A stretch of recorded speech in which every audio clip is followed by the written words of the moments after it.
Hi, my name's Eric Hall. I drive a bus for a living in Seattle, Washington. Now, I haven't always done this. See, I was in a position a few years ago where I needed to find some work. I was done with my career. I didn't want to have to worry about how to make money the next week or the next month or the next year. I had no idea what I was going to do. So I was going through the job sites, seeing what was out there. And I came across county government jobs. And I thought, now this is interesting because government jobs have a reputation of paying well with good benefits. So I clicked on the link to see what they had to offer. And soon enough, bus driver came up. And I thought, I've been on a bus before. I've lived in Seattle my whole life and I've used buses. I have an idea how the whole thing works. So I filled out my application, updated my resume, and I sent it off. And I heard back about a week later, and they told me what they were looking for. They wanted people that were safety conscious, that followed procedures, worked well with others, provided good customer service. Hey, I'm a nice guy, I can do all of that stuff. And they wanted people with stellar attendance. So they have a training course, it's 2 months, and it starts at 6 a.m. Now, I made sure I was in that parking lot at 5 a.m. every morning, and I was not the only one. And I made some good friends in that class. Bus drivers are good people. And I was very impressed with the teachers. Man, they take time to connect with each person to make sure that all of this information is soaking in and that you're a good fit for the job. Now, we got through training course just fine. And I'm started my new job enjoying the driver's seat. That view from that seat is amazing. People from all over the world. People from all walks and stages of life. Any way there is to be human, it's happening out there. And because I drive a bus, I get to be part of it. And since we're talking about humans, there's periodic mayhem, and that's okay too. I love being a bus driver. See, I pick up this couple. I'm in downtown Seattle. I pick up this couple. They're in their early 20s. Now, this is a COVID summer, so things are a little bit different now.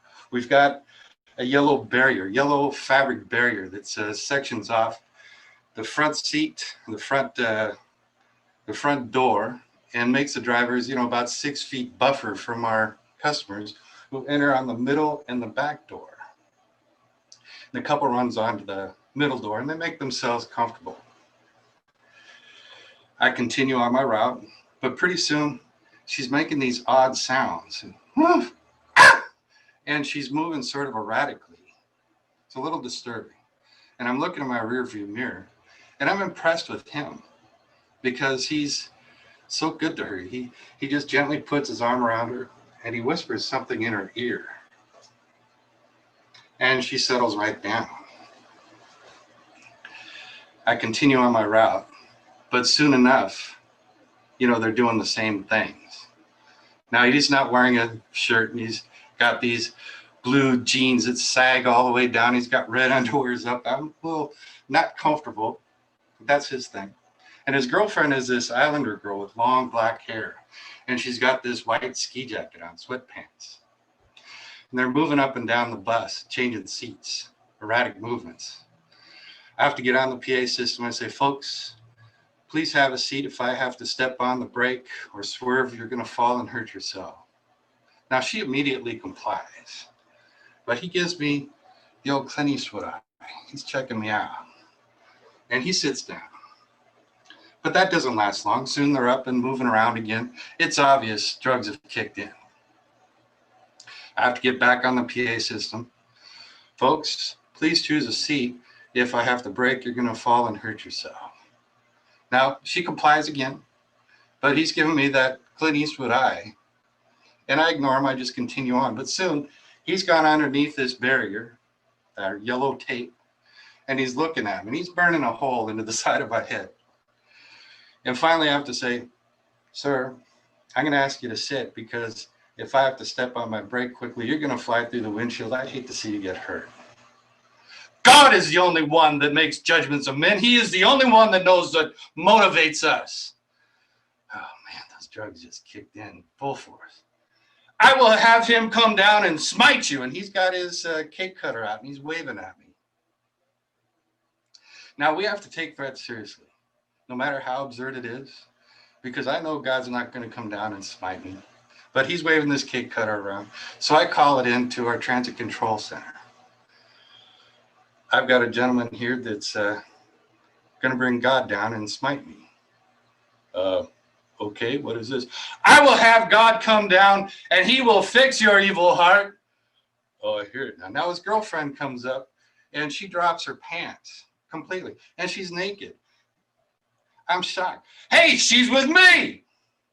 Okay, I hear it. Are you okay? Yeah, I'm fine. I'm fine. I'm keeping an eye out for the lightning, but I think I'll be okay. We'll have a supervisor meet you there at 9th and Pike. Sounds good. Continue on my route. About 2 minutes up, I pull into the stop at 9th and Pike. My supervisor is there. And I open the door. Well, this guy's still yelling at me, and he sees him. God is the only authority over men. The supervisor is so cool. He says, yeah, man, I dig that. I dig Jesus. Why don't you come on out and tell me some more about this?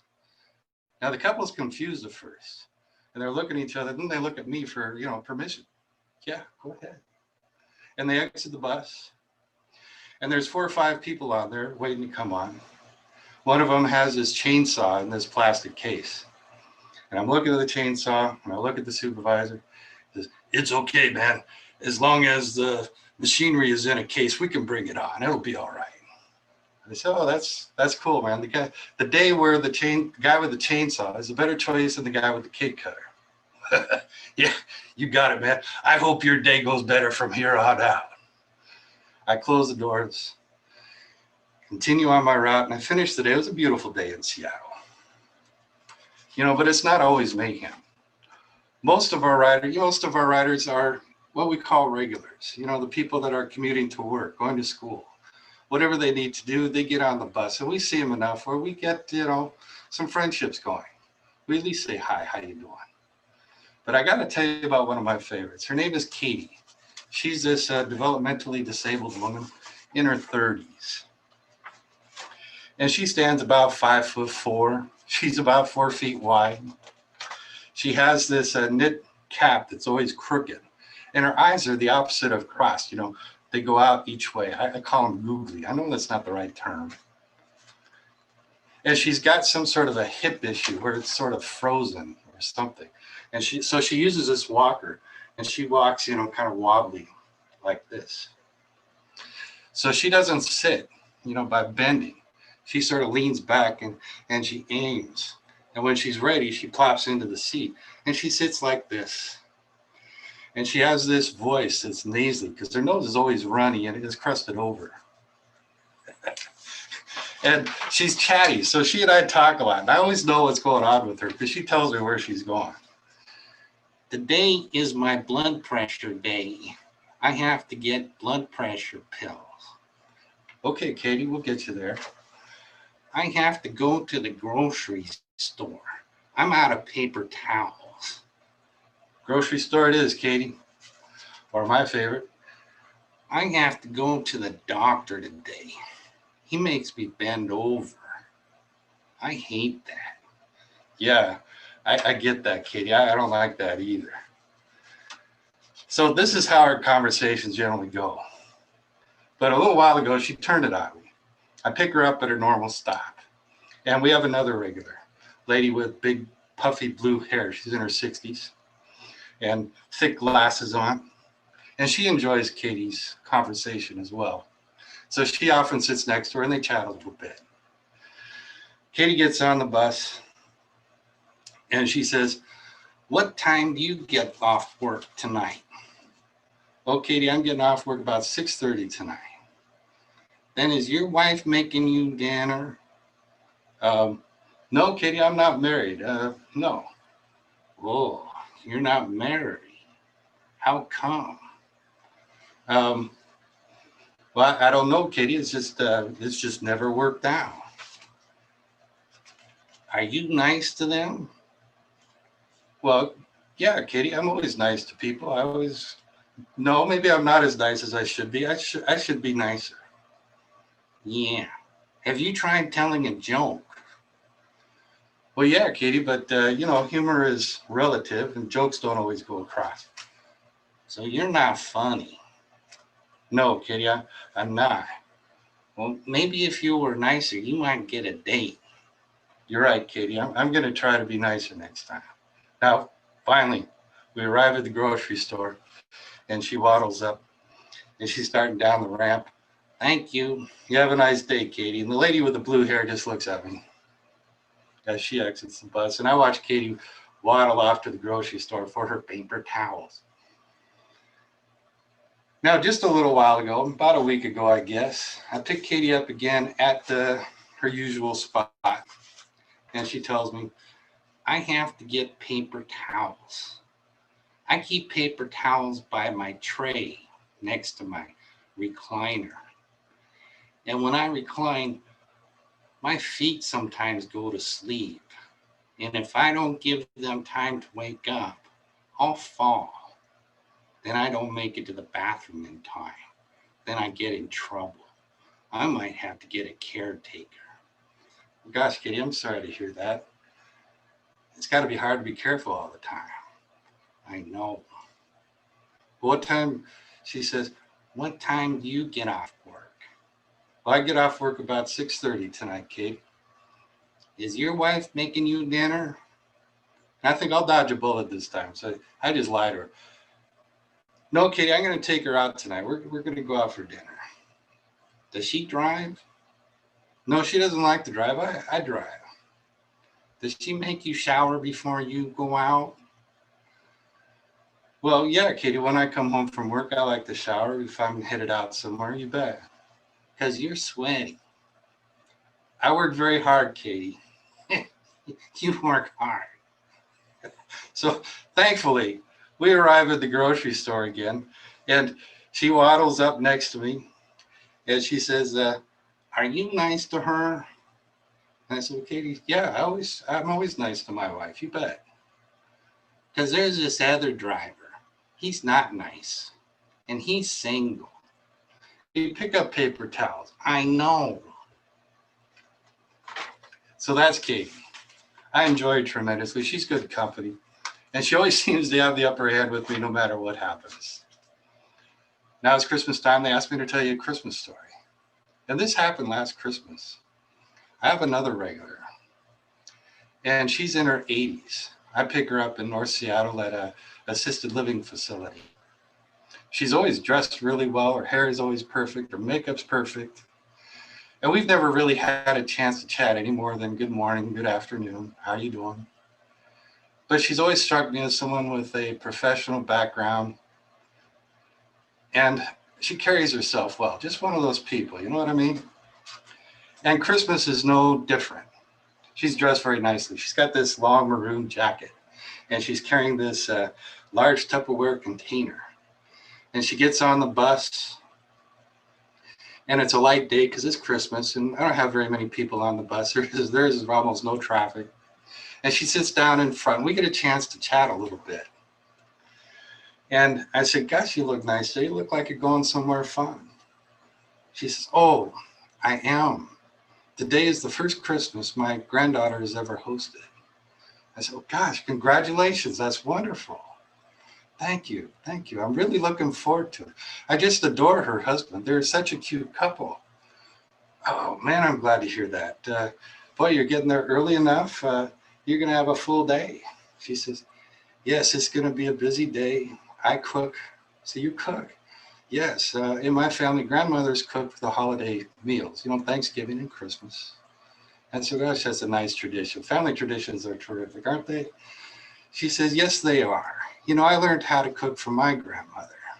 And she goes on to tell me how she grew up in this cabin in Idaho that her grandfather had built.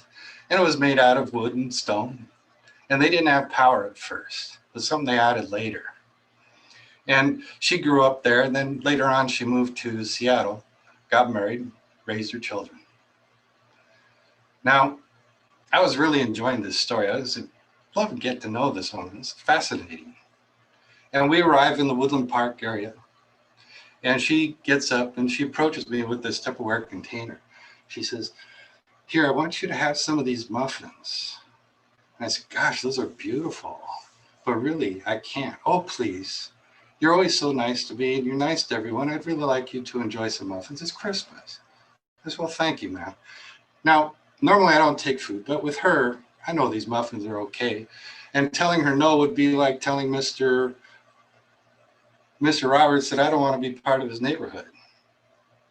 So I take a muffin and I wrap it up. I put it aside in my left dashboard. We wish each other a Merry Christmas, and she goes on her way. And I continue on my route. And at the end of the route, I've got one person left. And we wish each other a Merry Christmas. And I shut my bus down. I grab my thermos and I pour myself a cup of coffee, and I grab this muffin and I start to unwrap it. And I have to think about her, because she learned how to cook from her grandmother probably when she was 7 or 8 years old, when they didn't have power. And then they added power and they had these newfangled light bulbs. And then they were listening to the great old radio shows. And then the golden age of TV, as neighborhoods were being built around this cabin, with the highway systems and the streets that were connecting all the way across the United States with their telephone poles and street lights and traffic lights. Soon, it was normal for airplanes to cross overhead. And then Sputnik goes up. And then there's a moonshot. Then there's cable TV. Then there's cell phones. Then there's internet, desktop computers, laptops, tablets. And these are all things she got to see. She got to see all of this technology develop and change the world. And this was normal by the time her granddaughter came along and started hosting Christmases. And they share a tradition, these muffins. These muffins have made it in this family every year. And they shared a muffin with me. And I just drove my near $1 million bus through this big, beautiful city of Seattle. These big skyscrapers made of glass and cement and steel, exotic stones and materials from all over the world, with people from all over the world, all walks and stages of life. Any way there is to be human, it's happening out there. And I get to be part of it all because I drive a bus. I love being a bus driver. So I take off a piece of this muffin, just a bite, and I look at it. And I put it in my mouth and I hold it. I should have taken some more. So that's my story about driving a bus in Seattle. I want to thank you for coming out and listening to it. And I wish you all a Merry Christmas.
Good evening, everybody.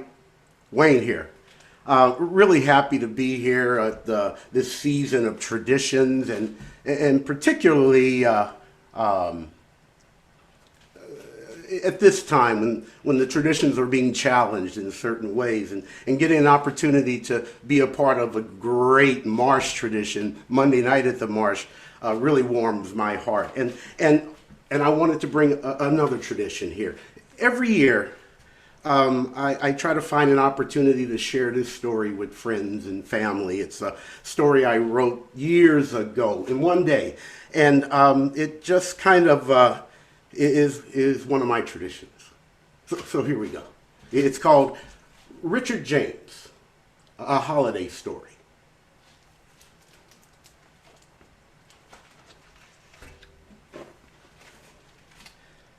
The green paint on the bench is more memory than fact. Once a forest green, it is not just faded and soiled, it is brushed smooth and shiny from so many garments rubbing and pressing against it. Little swirls of faded green forest paint on the seat from folks pivoting their butts to look for the bus. The second and third boards along the back of the bench are broken, revealing concrete posts looking like frozen guardians of the buckled and cracked sidewalks. The jagged edges of the boards are also worn smooth and shiny. The city has not come by in a while to repair, and Williams P. Jenkins, realtor, whose picture once graced the back of the bench, is dead. His wife poured scalding hot water and garlic on him one morning, and when he jumped up, he tripped on his trousers and fell over, embedding the edge of the tie rack into his forehead. Mrs. Jenkins had been meaning to move the tie rack to the other side of the bedroom for weeks. A jury eventually convicted her of second-degree murder. They figured it wasn't premeditated based on the fact that she had apparently set the water to boiling to make soup.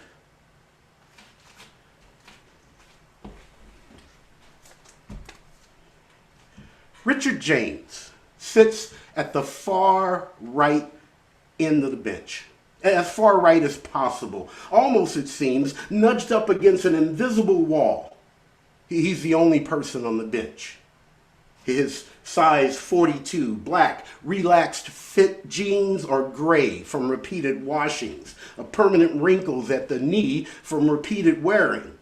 He's wearing 2 t-shirts and a black hooded sweatshirt with the words "No day but today" written across the chest. Over the t-shirt and black hooded sweatshirt, he is wearing a corduroy brown jacket with black brushed wool lapel. His shoes are brown, size 10.5, wide orthopedics. His black rimmed glasses are thick and smudged. He's also wearing a red and white Santa's hat. It's the 4th of July. Richard James sits smiling, waiting for the number 30 Cass bus. Now, when looking for the bus, he does not swivel on his butt like most folks. No. Richard James bends over at the waist as far as he can go, right? And then he turns his head as if on a turnstile, and whether or not he sees a bus, he then pops back up to a sitting position. Richard James does this about every 2 or 3 minutes, and every time he pops back up, every time, he is surprised by what he saw. He has 2 bus schedules in his hands or in his pockets of the corduroy jacket. In the torn right pocket is a bus schedule for the number 30 Cass bus with the page folded over to the weekday schedule. In his left pocket, along with a cassette of Hammer's "Can't Touch This," is another schedule for the number 30 Cass bus. But this one has the page folded over on the weekend and holiday schedule. Holiday day! Holiday day! Richard likes to repeat over and over.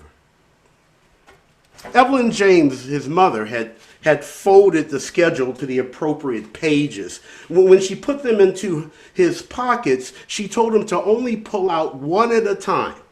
And she said, "Richard, the right pocket is a regular day, and the left pocket is holiday day." It had taken 17 years for Richard James to be able to tell time.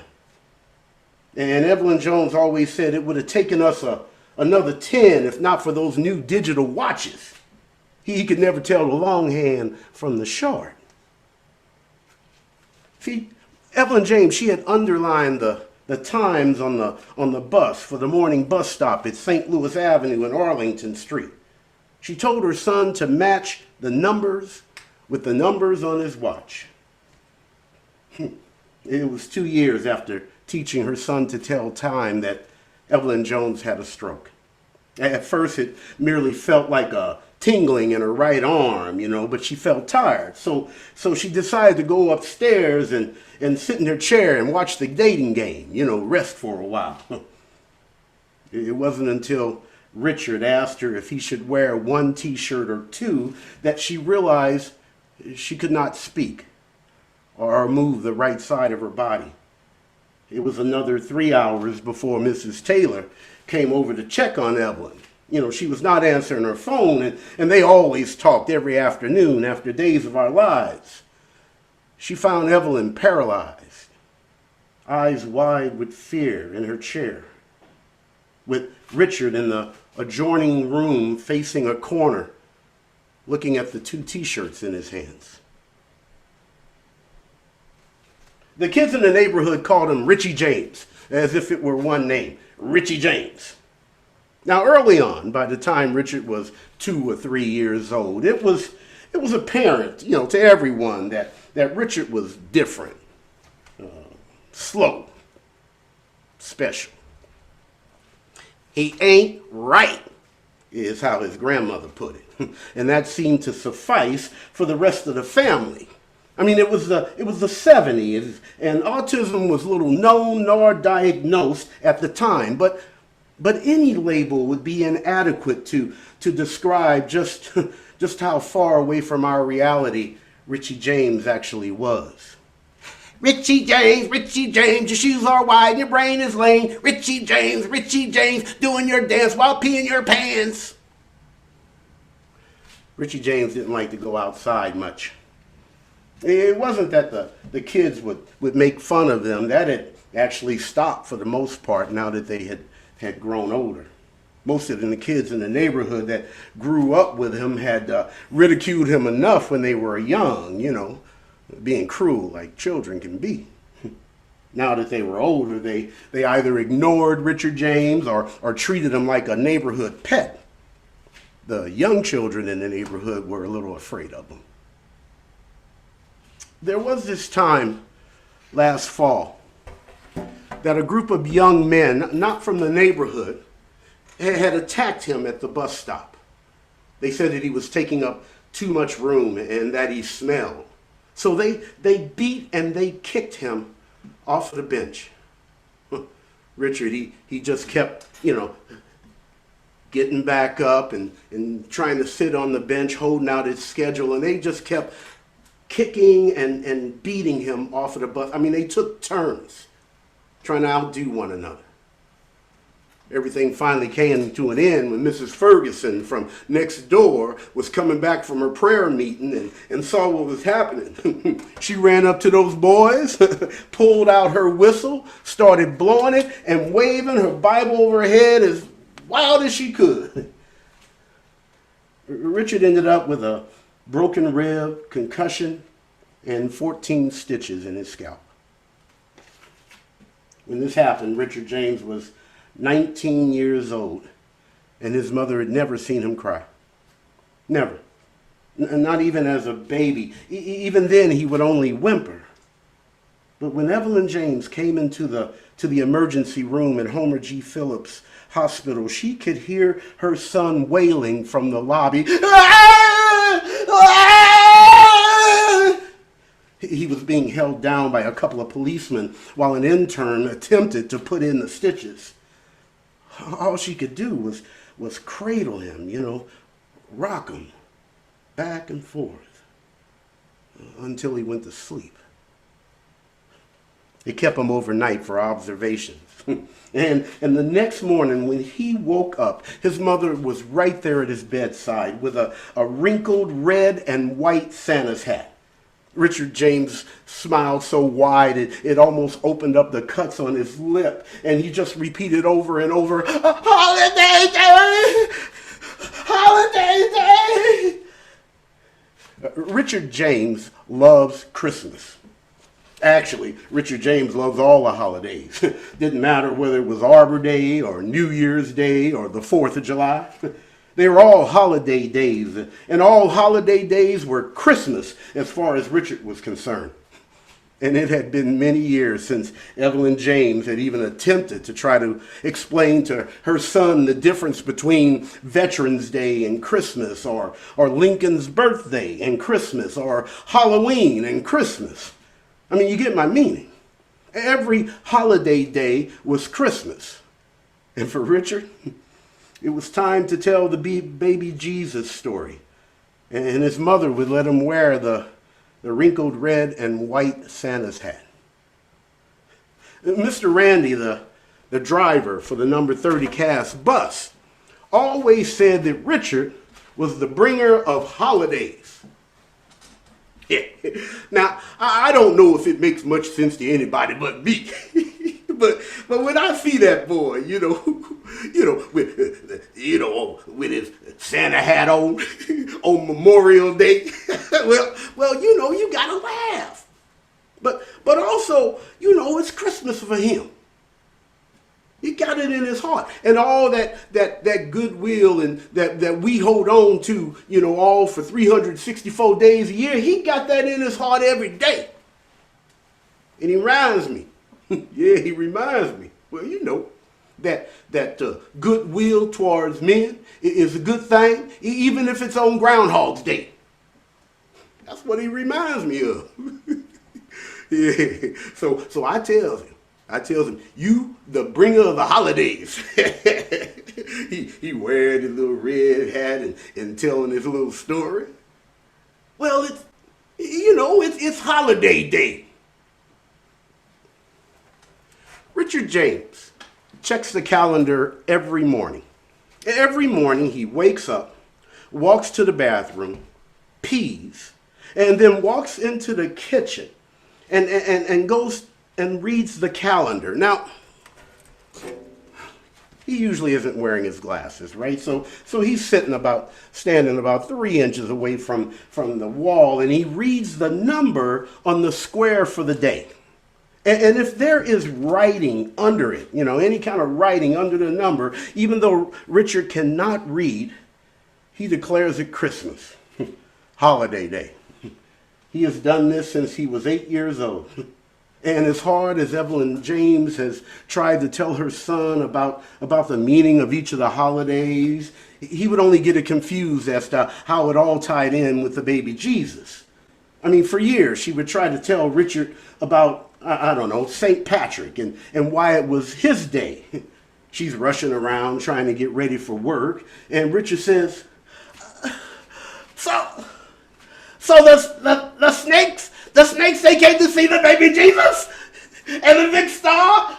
Mama, tell the whole story about the donkeys.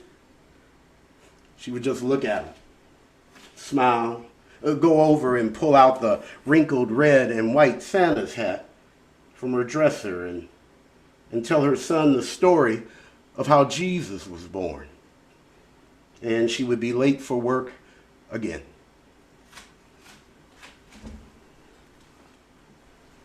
This is the story of the first Christmas, Richard. One cold night in winter, Mary and her husband Joseph were traveling on a dirt road to Bethlehem. They were cold and alone. They were frightened, but they had the warmth of God's love in their hearts. Mary sat on a donkey while Joseph led them through the wilderness. Mary was going to have a baby. An angel had come to her in her dreams to tell her that she was going to give birth to a king, a son of God. But all Mary knew is that she had a big old fat belly full of baby boy. And even though she rode a gentle donkey with big old brown ears, the road was rough and crooked. So she just held on to her tummy, rocking back and forth, keeping that baby asleep until they got to town. By the time Mary and Joseph got to town, it was full of folks, all there to pay their taxes. There were so many people in town, there was no place to stay. All the hotels was booked, and Mary and them didn't have no family in town. It was starting to snow, and the wind was cold as they walked through town asking for a place to stay. But no one had a room. Finally, late into the night, a kind man let them stay in his animal stall, a manger that had a grass floor and old wooden walls, but it was out of the cold wind, and Joseph made a fire, and it was warm. And right there in that barn, while Mary lay on the grass with the donkey and all the other animals to witness, the baby Jesus was born. But let me tell you, everyone come to see this baby. Shepherds and carpenters, goats and wise men. The angel had come to them all in their dreams to tell them about the coming of the baby Jesus. And then he sent this big bright star across the sky to show them where the baby was. And when they got there, everybody was joyful. Folks brought food and gifts, and they all had a good old time praising the birth of the baby Jesus. and the peacefulness came over the world. And Richard, that was the first Christmas. Richard James bends forward as far as he can go, turns his head as if on a swivel, doesn't see a bus, and pops back up, surprised. It's July in St. Louis, and Richard James is wearing his 2 t-shirts, a hooded sweatshirt and corduroy jacket, but he's smiling, waiting for the number 30 cast bus.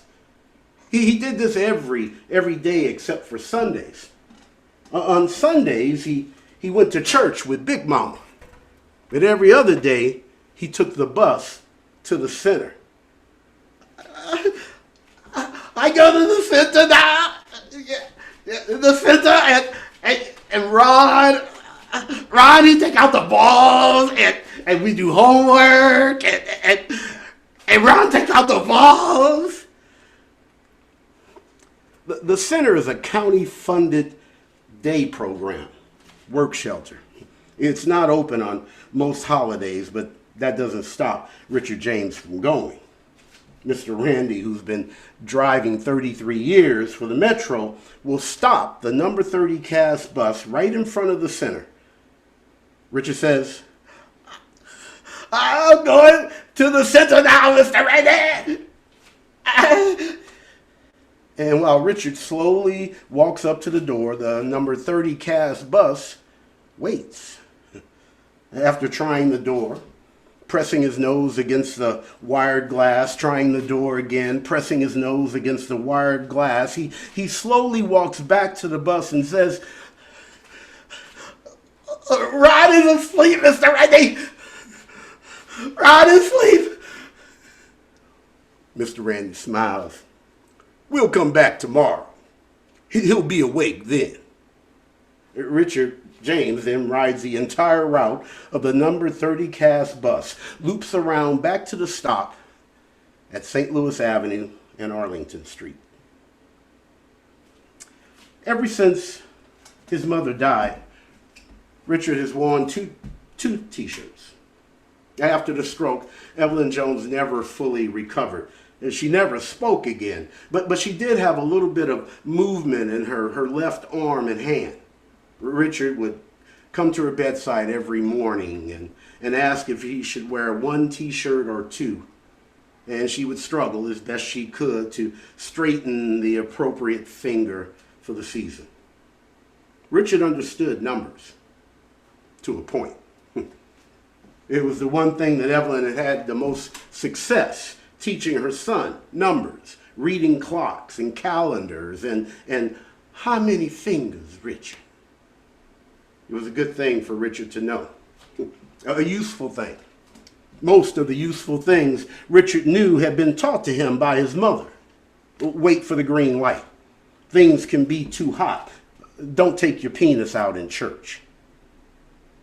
The special ed classes when he was in school were merely a holding pen.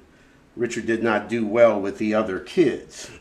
And the center, well, the center made him happy. But it was Evelyn Jones. It was Evelyn James that taught him useful things. And she did that right up until the afternoon she passed away in her bed. Richard James bends at the waist as far as he can go, turns his head as if on a turnstile, sees a bus, pops up, is surprised.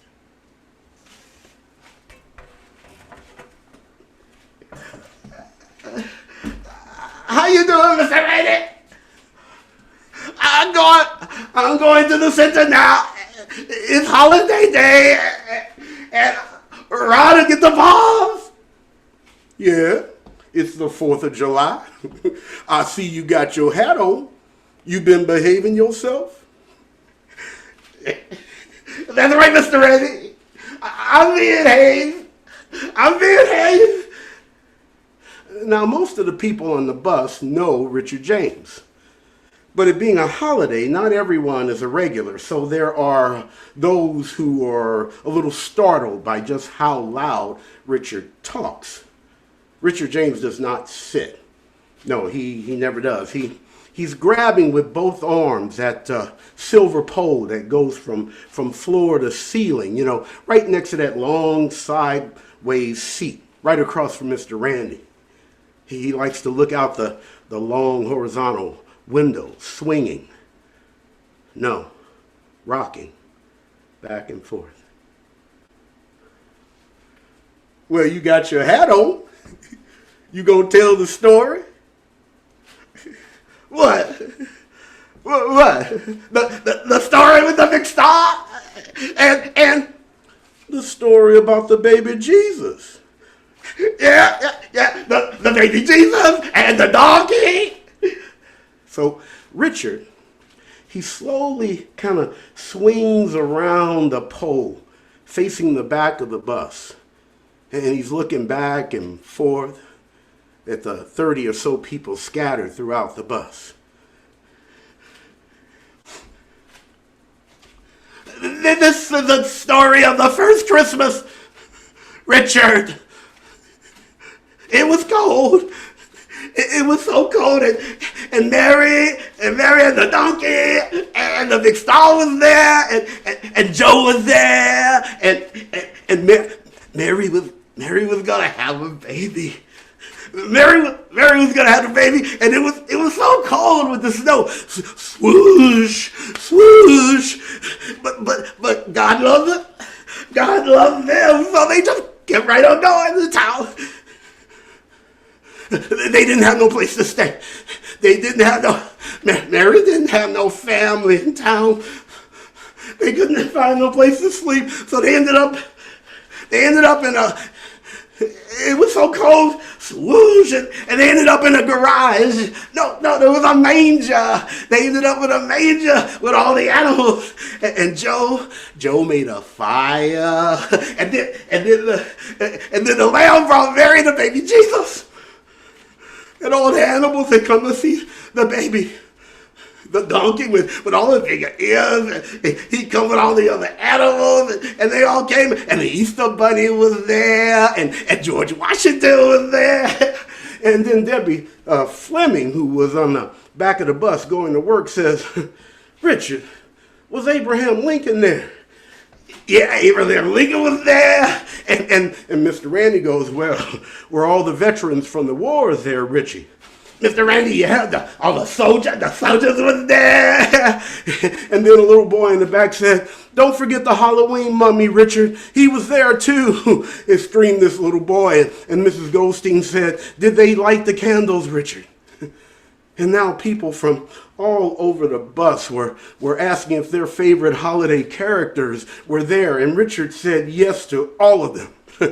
he was opening up the birth of the baby Jesus to everybody. Yeah, and the mummy was there too, and Hammer was there, and they all had such a good time playing with the baby Jesus.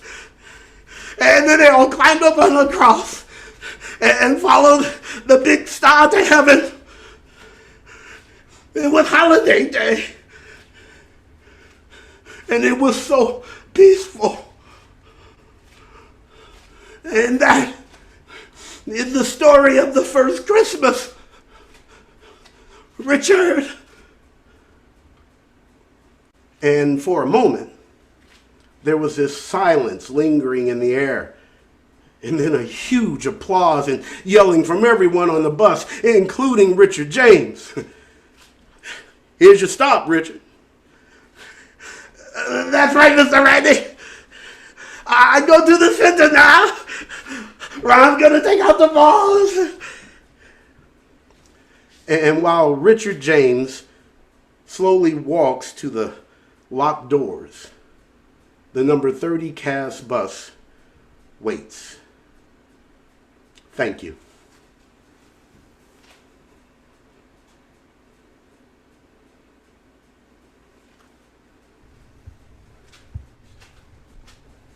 Well, thank you, Wayne. Come on back. All right. And Eric, are you still there? Would you come on back too? And I understand from a couple of you letting me know that my mic was not working so well early on. If we're still having some mic problems here, please let me know. Go ahead and just throw it in the chat. Because we'd just like to spend a few moments, a little Q&A here with our performers. So if you have any questions or comments, go ahead and throw them in the chat. If you're watching on YouTube, same thing. I'll keep an eye on both streams. So, gentlemen, thank you. Thanks for having us. That was fun. So, Eric, one of the disadvantages of sort of being the tech guy watching the screens and stuff is I will miss bits of the pieces. So how long have you been doing the bus driver gig? This is my third year. Okay. So now, and you're on the same route pretty reliably? Well, I drive probably 5 or 6 routes during the week, but the route that I was speaking about are 2 of my regular routes. Okay, because one of my long-term roommates was a bus driver, and it was always kind of what were you driving today, Larry? So the title of your piece then, Transients. Do you ever feel like a transient then? I mean, switching routes, moving along. What is your relationship to your passengers? You get at this, but I'd like you to talk about that a little more. Well, it's a great question because I think we're all transients in some manner. And on a bus, you really see that because people are moving to the next aspect of their life. I think it was John Lennon. I may have this quote wrong, but he said, "Life happens while you're waiting for something to happen." And that sort of explains the bus because a lot of things happen while people are on the bus going to their commute where they think they live their lives. But you can't escape your humanity. It happens at every moment. And that's what fascinates me about driving a bus because I get to be part of that. It's fun to watch that. I'm a people watcher. And what a great place to do it, right? Oh, it's been a wonderful surprise. I never imagined this. I should have started 30 years ago. Yeah. Well, we'll be hoping for more and more stories from you now. Wayne, you've created this piece, and how long ago did you write this? Oh, this had to be 10 years ago. Okay, that long. On Thanksgiving Day. And how long had you been sitting on kind of these characters and these settings before you wrote this down? Well, David, writing and doing this stuff is a process, right? Mm-hmm. This piece it literally came in a day. I had been sent out to get fixins or the condiments for Thanksgiving dinner. They just pushed me out of the house. So I'm driving along, you know how it is on holidays, not many people out. I drive by this bus stop, and there's this person's sitting there. For all intents and purposes, I was looking at Richard James, and no interaction, just drove by, but that image stayed in my mind. And literally, while folks were cooking and I was watching the Cowboys lose another Thanksgiving Day football game, I wrote the majority of this story in a day. Never have done anything like that before. Or Um, wow, because as you say, it's usually a process that can drag on for quite some time. Um, and uh, so I really loved the affection you showed for the character, and because it reminded me of some time I spent when I volunteered at a center, probably much like the one Richard James goes to in the story, and so the character seemed somewhat familiar to me as well. Um, and so with that character and the other characters, where did this world around this man come from? You know, you saw the actual person, but then you build this world with the other characters, and where did that come from? from where I grew up in St. Louis, Missouri. Hmm. And there was, in fact, a 30 cast bus that ran on St. Louis Avenue. And when I was young, I loved just getting on the bus and literally looping around. You know, it would take you downtown and just all these other neighborhoods. It was very safe. I'm just sitting on a bus. And so, and those characters absolutely would have been in my neighborhood. Miss Ferguson, lots of women walking back and forth between prayer meetings in my neighborhood, and we all have, special individuals in our neighborhoods. And one of the things I enjoy about this piece is that I think it doesn't just make you; it allows you to really look at that character. A lot of the times we avoid because we're uncomfortable, it's awkward, we don't really connect, and hopefully this piece kind of puts you in a situation, well, I'm watching it, I gotta see it. But Yeah.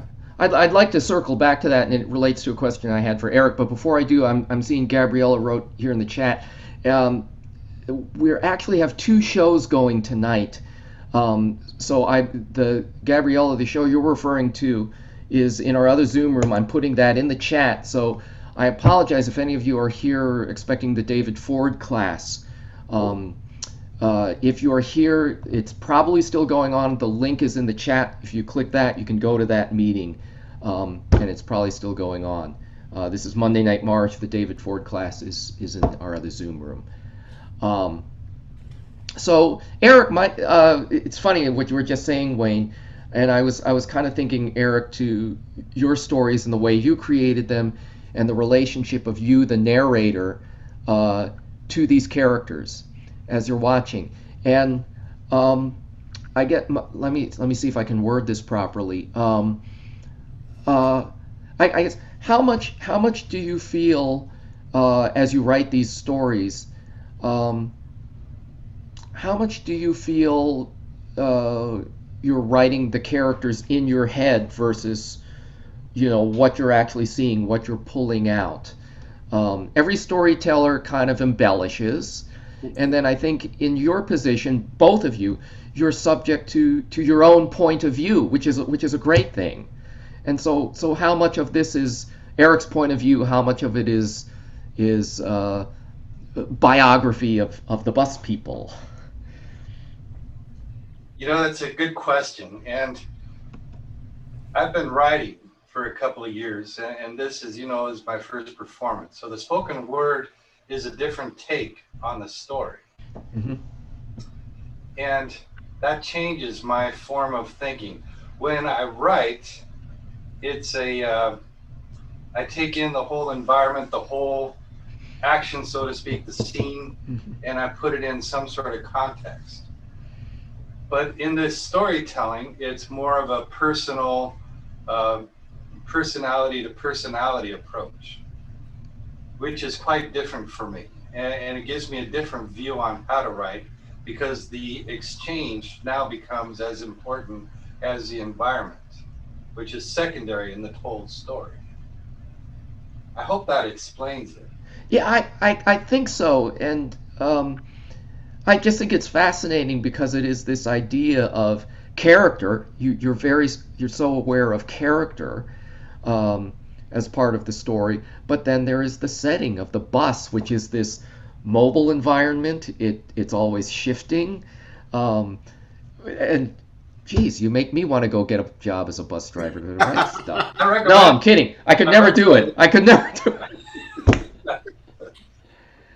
But Wayne, because you talk about, essentially having peopled this story with from your past, from growing up, where you started from this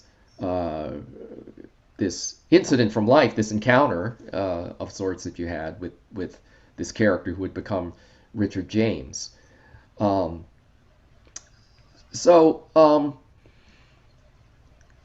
I'm just going to check, make sure I'm not ignoring anyone here. I just wanted to say, we got Steve here on YouTube telling you what nice work you've done here. We've got a couple of thumbs up likes here from the YouTube channel. Right on. Roberta expressing applause here. Hey. So for those of you in our audience, we will be putting up this as an archived piece on our YouTube channel. So if you've got friends who you think would enjoy this, send them over to our YouTube channel. I ought to have the video up by, say by tomorrow lunchtime. We ought to be up and going. So anyway, gentlemen, thank you so much for sharing. Thank you, everyone in the audience, for joining us, for helping this new work find life and breathe. We are so glad to have you here as part of our show. Please tell your friends. If you can support us through our tip jar, thank you so much. We've been doing all our work for free. And then if you like this, there's a lot of stuff on our YouTube channel. Yeah. If you like this, come check out more, including the distinguished one-person show, The May Day Parade, by none other than Wayne Harris. If you want more Wayne Harris, his full-length pieces on our YouTube channel, and it is fantastic. So check it out. So thank you all for coming. Eric, Wayne, thanks for the show. Thank you, Dave. Thank you, Brianna. Thank Have a you, great night. Marsh. Thank you so much for everything. Yep.